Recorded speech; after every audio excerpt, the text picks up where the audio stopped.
I'd like to give you a very swift set of changes going on in big ways of evolution. As for instance, there is in the whole history of technology, and you find it also biologically, there are biggest kinds of living creatures and some smallest. And there's some kind of a oscillating pattern goes on in evolution in relation to it.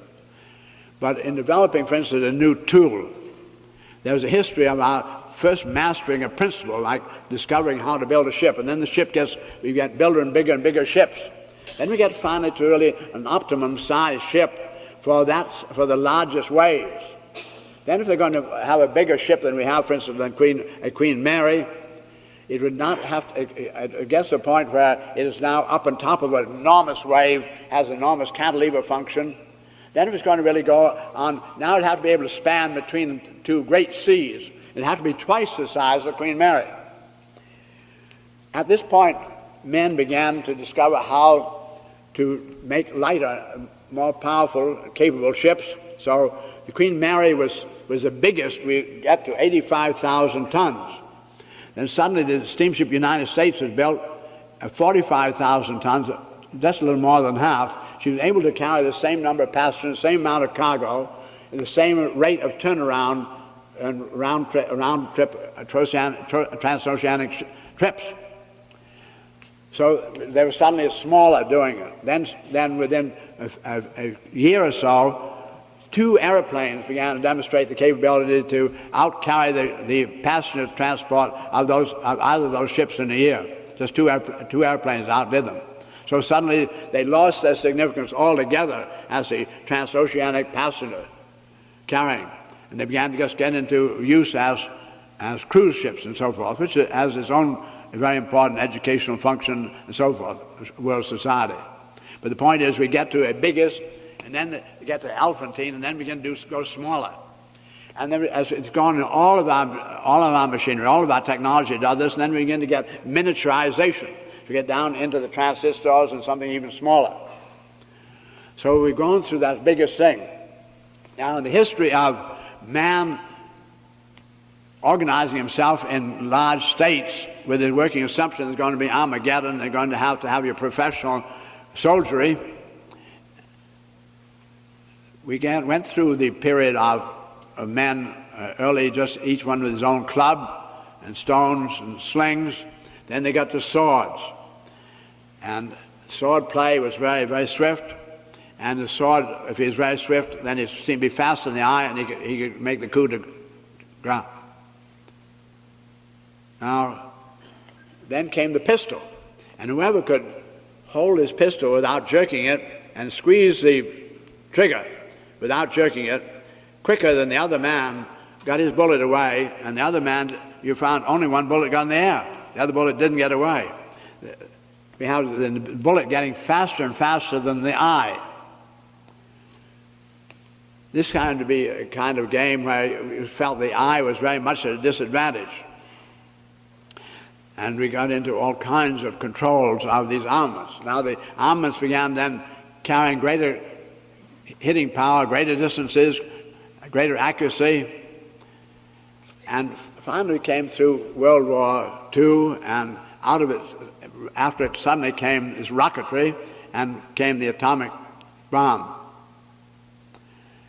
And I want to point out the really great surprise kind of a feature that occurs here. Because society has been thinking then about the eye, now these rockets we speak about are 12 times as fast as the fastest bullets. So we've seen the bullet was much too fast for the eye before, so we say, well, that rocketry is vastly faster than the eye. But we hadn't thought about the significance of as Einstein did, and Max Planck, of the significance of the measurement of the speed of light. Because suddenly we had a radar, and whereas 20,000 miles an hour is very fast, that rocket, it's very slow compared to the rate which we can now see, because we can now know we see at 700 million miles an hour. So we had our great nation developing this fantastic hitting power, enormous, building up these great arsenals of fantastic hitting power to be sent intercontinentally. are 5,000 miles away, and the main stockpiles are 5,000 miles apart. To go that 5,000 miles takes about 20 minutes at 15,000 miles an hour average speed. It means that when they fire, man, think about your old Western gun battle. Suddenly a man fires his pistol, and his bullet gets, but it's going to take 20 minutes to get the other man.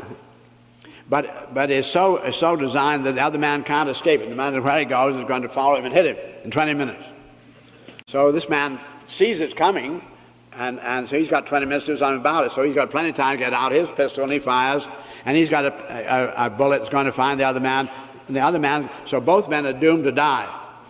They say, well, I've got 19 more minutes, we're both doomed to die, and I don't like you at all, so I'm going to send something more. So by the time 20 minutes is up, they not only get all their warheads in there, but they also send all the gas warfare and all the biological warfare, which are offended.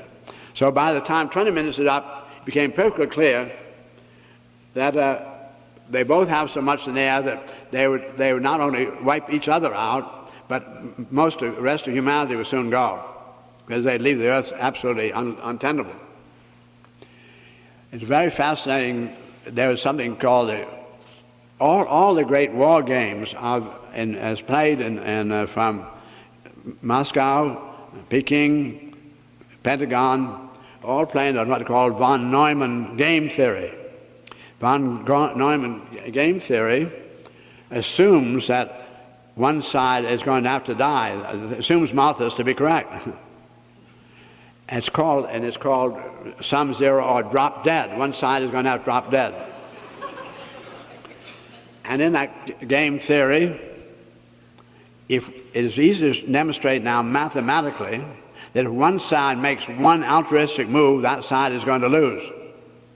So now we talk about the inertia of bureaucracy and so forth. This is what the bureaucracy assumes, particularly in the permanent bureaus of the great nations who are handling all the military. And but things so complex that the political leader can't really catch on to the complexity of the kind of game I'm talking about right away.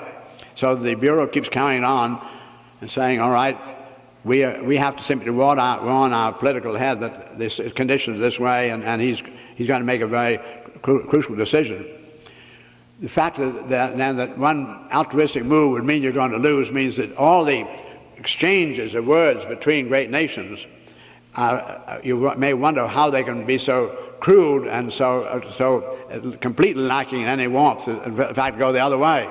It's simply because they want to be sure that there's never been mistaken for any altruism. They're going to lose. Now, we have them. It was a time of Khrushchev and Eisenhower coming into power that the Joint Chiefs of Staff of all the great nations, power nations, realized that for the first time in history of man, they couldn't use the big gun. To use the big meant you lose. The meeting of Khrushchev and Eisenhower in Geneva to even discuss allowing their scientists look speak to one another across the Iron Curtain was to look into the possible, useful, peaceful uses of this atomic power. But neither political head had any idea of how you really could carry on. It was a very formidable condition. At this point, we have the Joint Chiefs of Staffs in Moscow, Washington, Peking, Paris, NATO. They all say quite clearly nowhere nearly enough to go around. That still remains a working assumption. That's been that way for a long time. Bureaucracy doesn't know anything else. So they say it's going to have our showdown, and we can't use the big guns. So if we're going to have a showdown, can't use the big guns, what do we use? Now there's the two most powerful, Russia and the United States, and they have done what the great powers have done right along before. When they were trying to find out how you're going to come out in the next war, they have what they call experimental warfare. And they can't have experimental warfare between the major states. If Russia and the United States engage, they can't have experimental warfare because they can't disengage. There's no way to disengage. But so what they do is to find two small nations that are warring, and they come in one behind the two, and they then, by supplying them both, they're able to really find out about the other one's strength. That's what went on in Korea, of course, and that's what went in Vietnam. Korea occurred before they had come to the conclusion, because you go back to Korea and you find it's before we really realized, this is before Khrushchev and Eisenhower, and it's before the Joint Chiefs of Staff had realized they couldn't use the big guns. There's only the United States seemed to be doing any important stockpilings before Russia built up very much momentum of its stockpiling of its atomic power. But Korea came, Vietnam is, after Russia came into a very powerful position. So we have them, what goes on in Vietnam was only to be where you join a war. And if you can't use the biggest, what do you use? Well, you go in exactly the opposite direction. You go towards invisibles, and particularly into subversive warfare. And the biggest and most important task is to try to destroy the credit of the other nation with the other nations. Try to destroy its own confidence in itself. And that is what, there's somewhere around 150 billion a year going into in all those major countries into their warfare, out of which about 1/3, about 50 billion, is going into subversive warfare. I want you to realize some of the things that are going on in our respective economies. And the United States has tried to do anything it could to disrupt and hurt the other side in a secret way, and the other side has been very effective doing it.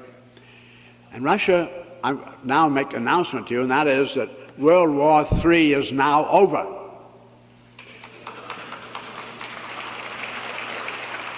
Now, the United States lost World War III.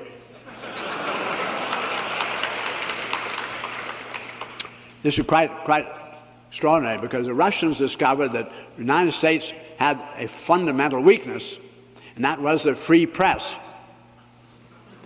The free press was highly exploitable because it survives by virtue of its advertising. And the amount of advertising it gets is proportional to the lineage of their news. Any news will do as long as it gets out news. And so that it's very easy to exploit this in building up bonfires of discontent. There's always discontent everywhere, but it's very easy to organize and to multiply with a free press. The Russians have really said to me they couldn't understand how we could think of having such a free press. At any rate, I'd say that war is over, and the Russians have found that this was a great vulnerability, and they were able to start such an avalanche of activity. But due to the fact there are a number of factors operating in it, but above all, the young world is born with less misinformation, and a young world that is now thinking about all the world. The first time in the history of man that young world is thinking about all the world, not because it's more altruistic, not because it's more idealistic, but it has the information. It's the first as things began to go into protest here on the Berkeley campus in what was that, 65. That generation was the first generation to be born with the television. That generation has grown up hearing from what I call the third parent of the television, with a usually better diction than the family has. Usually much better information. It tells the kids right in the house. It's the third voice right in the house, and it's telling them about the whole world. And the family comes home and talks about the shoe store. And the third parent tells them about the world, and tells the first to tell them about all the inventions, all the things that can be done, and tells young people about not only all the people around the world, but all the trouble they're having, all the pain they're in, all the things they need. So that the compassion of your young world today is for all the world. it just cannot assume a loyalty, a blind loyalty, because they're of love with parents, where it feels that the parents are very biased and just thinking one side. So we have a young world that is full of compassion for the whole world and eager to do things, to try to make our world work. It's beginning to have the suspicion the world could work. So it's very easy to have a young world get up and find, certainly I've given you a great cause to realize how absolutely, in a sense, worthless our educational system is. And so that the young world feels that very intuitively. And things only get hurt where they're vulnerable. So there is a great vulnerability of educational systems that are loaded with people who are just there because that's the way they make a living. Not because they're really concerned about how humanity carries on with the information, how it takes responsibility. And when the United States then went to meet with the Viet Cong in Paris, I said the war was over because the Russians had succeeded in having that is the impression the world has, that the United States is meeting the Viet Cong. Nobody is saying that the Russians are fighting the Vietnamese. It was the experimental warfare was equally true the other way, and the United States, with the kind of armament it has, wasn't able to get very far because it was opposed very effectively by the armaments of Russia. But the Russians have been able to make the world see it, that it was the United States fighting Viet Cong and oppressing, and not the other way. I'm not talking about any preference for one side or the other, and I don't have political preferences at all. I am interested, however, in trying to see things as a scientist without bias, trying to understand what is going on. At any rate, I would say that we have actually, it has now been discovered that the United States did lose World War III, and that's what's going on. That's what's admitted by the Paris Conference. So Russians are contented about that, and they are willing to look at things. They only wanted experimental warfare. They were not eager to actually destroy the United States. Not necessarily. Maybe they would like to see the economies changed and all. But the point is that this was experimental warfare, and it was not a final coup de grace. Now, when we came to Czechoslovakia, the kind of agitation had been done on the other side became somewhat effective. And the Russians acted very, very hastily and swiftly for quite strategically a very important reason. I meet with the Russians a great deal, and they don't understand how the United States can. They feel the United States is very naive in arming Germany, because Russia thinks of Germany as their prime enemy. They lost millions and millions of Russians to the Germans, and they expect that the Germans will do it again just as quick as they can. They feel that the Germans are gradually going to see various members of NATO fade out, and they'll just gradually take things over. If you look at your map and look at it very carefully, you'll see that Czechoslovakia is the front door from Germany right into Russia. And the Russian military said to the Russian political leaders, no matter whether it's becoming or unbecoming, you're going to have to shut that door, or everything's completely over. You'll be the one. You lost World War IV. So they proceed to close it. It was exactly as if the Cuban refugees who come into Florida suddenly took over Florida and opened the door to Castro. It was that kind of an intimacy, and so that the first thing you notice that the Russians did when they got things under control in Czechoslovakia was to kill the free press, which had gotten going, because that was the great vulnerable tool of World War III.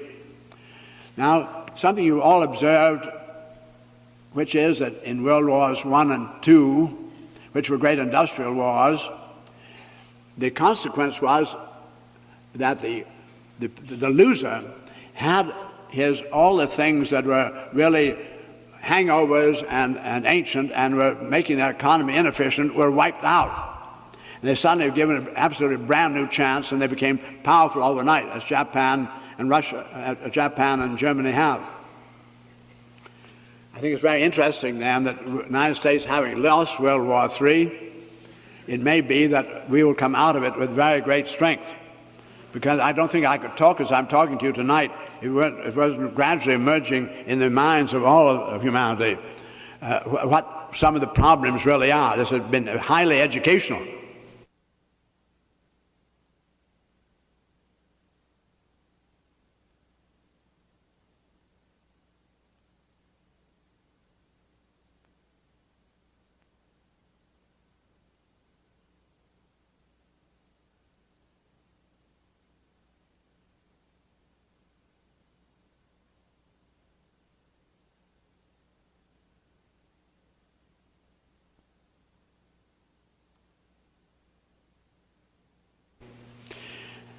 We're going to learn a great many things, as for instance, the United States is not a nation. The United States happens to be simply the most advanced phase of cross-breeding world man.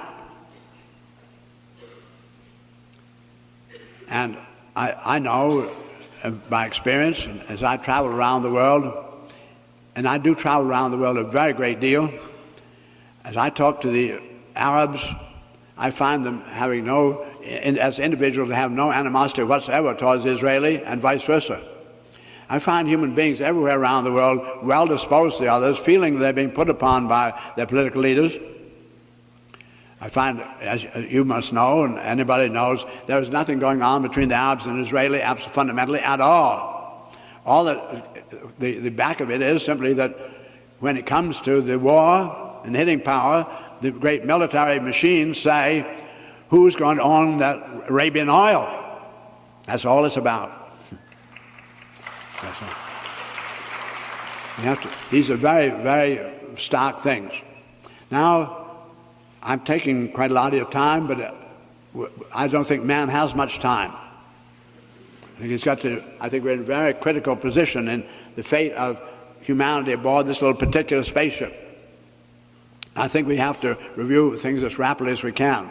I said I was going to try to talk to you in a very big way in terms of general systems theory. And I'll point out to you that the physicists became very powerful when they discovered, as Einstein and Planck did, when the speed of light was measured, they thought that the classical scientific world was thinking inadequately, because the scientific scholarly world that I first knew when I first went to Harvard long before going to the Naval Academy, before World War I, the scholarly community was thinking in the terms of the following. They had learned with the exploration of energy as steam, they got into thermodynamics, that every local system loses energy. We call it entropy. Quite clearly to man, there were the stars, and the stars were instant stars. You see them instantly. When it's dark at night, they're the stars, instantly there. There was instant universe, instant simultaneous universe. And Newton thought of time permeating all the universe uniformly. He thought of its gravity having its effects were instantaneous, but not omnidistant. And he found its effects were in terms of relative distance, of masses apart. But he thought of instant universe. I find then the scholarly community that I first knew at Harvard, and I'm sure it was the same here at Berkeley, turn of the century, it was saying then we have instant universe, and therefore the universe is a system. And every system loses energy, therefore our universe must be losing energy, and the universe is running down. In fact, the way the universe was explained to me by the scholars when I was young was that it really was normally, had been absolutely at rest and emotionless. There had been some kind of disturbance, and this was abnormal, and that would subside and everything would come to rest again. But the energies were being dissipated, and anybody who made any changes was going to use up that energy rapidly, and it would simply mean that all of us would lose our energy effectiveness and our advantage very rapidly. And this is where the word spending came from. Spending was abhorred because it's going to make everybody get poorer quickly.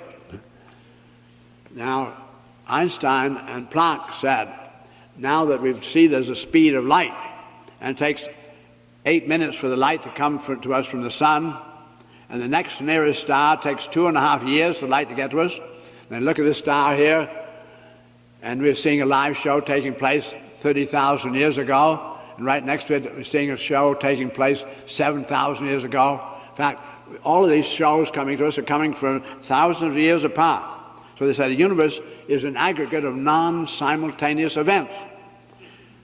There is no simultaneity, there is no instantaneity. They said, inasmuch we find that energy then, this light radiation has a speed, we have to reassess our universe altogether. And Einstein and Planck, in effect, these are not their words, but I've paraphrased large amounts of thinking. In effect, they said, our universe is a scenario. It is not a single picture. It is a scenario because it is an aggregate of non-simultaneous and only partially overlapping events. As for instance, there is a man who's born, and he has his children and grandchildren, and he overlaps them, but he doesn't overlap his great-grandchild. He's just in here this far. Now then, the universe, aggregate of non-simultaneous, only partially overlapping events. I would like to think about that just a little more, because I'm sure everybody in this audience has said to himself at one time or another, as you read about most recent astronomical discoveries of objects at great distance, you said, I wonder what's outside, in which you have said to yourself, universe is a static, it is a sculptural affair, and everything is instantly in these relationships. It's a single picture. In a scenario, one frame can't tell the story. The picture of a caterpillar does not foretell the picture of a butterfly, nor does one picture of a butterfly say that the butterfly flies. Now, what I'm getting at then is that you cannot, to ask what's outside is to ask for a single frame picture. It is like saying, which word is the dictionary? Otherwise, it's an unintelligent question. It simply shows a complete lack of the significance of the information that was found by Einstein and Planck. It's going to take a little time for this to be disseminated, but in a sense it was a surprise factor that where people didn't realize what was coming about. You couldn't use the big guns. All right? I spoke about then the physicists having discovered that the universe was an aggregate of non-simultaneous events. They said, then it is possible that when energy leaves here, it doesn't go out of the universe. It simply transfers and goes there. Why do we think that could be so? Because we see a little child growing, getting bigger. It's anti-entropic. We see a tree getting bigger. Energies must be being collected. They are not going away. So they said it could be then that when energy dissociates here, it always associates there. Review of physical experiments show that this was the case. Science has found no instance of energy either being created or being lost. Therefore, the altitude had to be entirely new towards the phenomena energy. And the Einsteinian and Planck viewpoint and the associates of those men was then suddenly that the energy is conserved. The physical energies are conserved. Because the energy is conserved, and they were dealing in 100% of energy, they were able to make very powerful new strides. I spoke about synergy, behavior of whole systems unpredicted by the behavior of the parts. Typical would be our knowledge about the triangle, where we know the sums of the angles 180 degrees of a plane triangle. We know then, if we know it's also corollary, the known behavior of the whole, which is 180 degrees, and the known behavior of some of the parts, as for instance, two angles and included side, or two sides and included angle, and you can find out about the rest of the parts. It's a synergetic capability. If you know about the whole and some of the parts, you can find out about the other parts. So the physics, having discovered the energy was finite and whole, then they could find out about the parts, because they had this there were things going to have to add up to 100%. Every once in a while, an experiment was made where there was an unaccounted fraction of energy. And you said, maybe I made a mistake in my experiment, so he did it over again, came out the same strange little fraction. So you write a report. Somebody makes the same experiment elsewhere and it comes out the same fraction. You're so confident by now of the 100% of them. You say, there is a behavior of nature with which we're unfamiliar, which requires that much of energy. Therefore, we'll simply give it a name right now.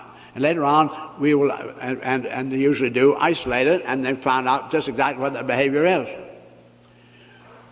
And that is the way the physical world is going on. But the physical men said, there are a great many earnest men exploring intellectually, but they're not dealing things that are weighable. They're not in the physical world. They're in what we call a metaphysical world, and their metaphysics are open-ended. I spoke to you about general systems theory, and if we would like to be really powerful in dealing with variables or great problems, we mustn't have any variables that are missing.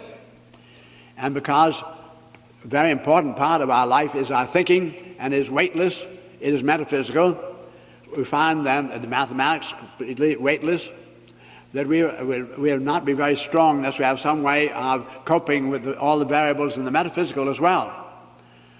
And I said, is it possible to develop a much more powerful total general systems theory, which includes really the whole universe, both the metaphysical and the physical?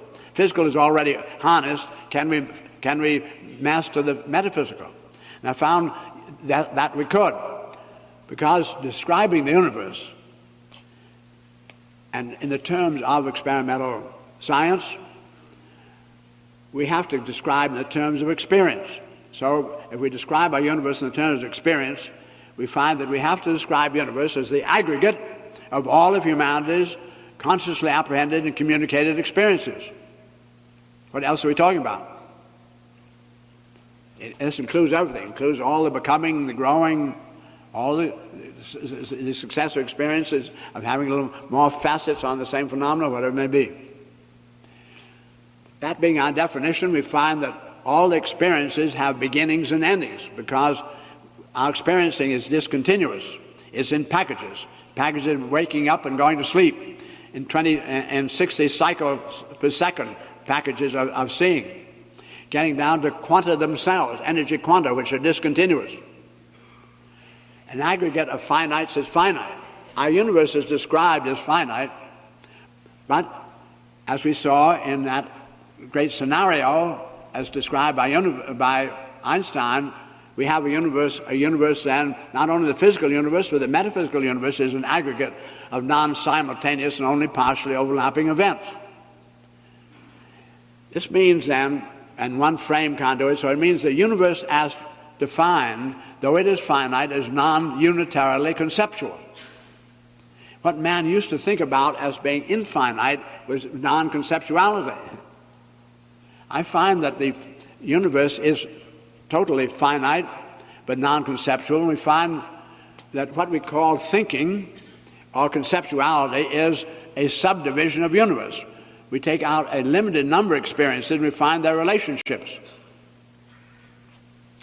If we take a piece of paper and we'd like to make it come back on itself, to make a polyhedron, I find that I'll have to take out some angle like this to begin to make a lampshade, take out a little more angle here. And gradually I get all the edges coming back so they join each other and becomes a system. A system subdivides the universe, and all the universe is outside the system, all the universe is inside the system. And a little bit of the universe is the system itself. Here is a system. These are polyhedra. They are systems with insideness and outsideness, and they are what we call conceptuality, where we take certain number of our experiences and say, what are the relationships of those experiences? What we call thinking is then finding the relationship between the points. These are a number of experiences. You see, how many relationships are there between them? The fact is that the number of relationships will always be the number to the second power minus the number divided by 2, n to the second power minus n over 2. The beautiful mathematical relationship of those, how many relationships there are to the numbers of experiences we're trying to think about. And that is what we call thinking. And when we say understand, it's because we have found what the connections are, what the relationships are. Now then, going from what seems to be a plane that goes, we think, to infinity, therefore non-conceptual, into something that we will call a system, we simply have to keep taking out angles. So as each vertex there, you'll see an interaction of lines that is not in a plane at all, but is as seen from outside is convex, and seen from inside is concave. This is typical of all systems, inherently concave inside, convex outside. If the vertex is added up to 360 degrees at each point, they'd go to infinity. They could not come back upon themselves. We have learned, because there are no solids, physics had found no solids, we cannot have a sphere, as the Greeks defined it, as a surface equidistant in all directions from a point, suggesting a continuous surface with no holes in it. We find that all systems are full of holes, so the entropy indicates energies coming and going. The Greek sphere, as defined as a surface equidistant in all directions from a point, therefore having no holes in it, meant then a subdivision of the universe, and all the universe inside the sphere and all the universe outside the sphere, and no traffic between the two. It would defy entropy, and would be the first perpetual motion machine, be adequate to itself, it could just do away with the rest of the universe. We find that then that all systems are, I find, have a very important property. I find that the sums of the angles around all the vertexes of any system is always 720 degrees less than the numbers of the vertexes times 360 degrees. The Greeks and all the calculus today, the calculus still assumes that for an infinitesimal moment, a sphere is congruent with the plane to which it is tangent, that there is 360 degrees around every point on the sphere. What we're learning is that the sphere as defined could not be so. It always will be a polyhedron, and there will always be not only less than 360 degrees around each point for it in order to come back in itself and not go on to infinity. And we find that the amount taken out, amount of angle you always take out to make it come back, join itself, is always 720 degrees. Now 720 degrees is the 2 times it is 4 times your 180, and is the sum of the angles around all the vertexes of the tetrahedron. 720 degrees is the angular description of tetrahedron. I'll say to you then that the difference between any conceptual system in the universe and the rest of the universe, which is finite but non-conceptual, is always one tetrahedron. Now, angle is an angle independent of size. The length has nothing to do with it. Length is linear and is cyclically measured. Angle is always subcyclic, is part of a cycle. 3 angles give me a triangle. A triangle is a triangle independent of size. Tetrahedron is tetrahedron independent of size. So this tetrahedron I give you can be any size. And it accommodates what I say. What man used to think of as infinite, I call finite but non-conceptual. What man used to call finite, I call definite, definable, and conceptual. And the difference between the two is one tetrahedron, one finite tetrahedron. I just wanted to give you, now we have very powerful general systems capability because we're dealing in a finite universe. And we know how to handle the local variables. We know how then to dismiss the irrelevances to the problem we're concerned with without missing anything.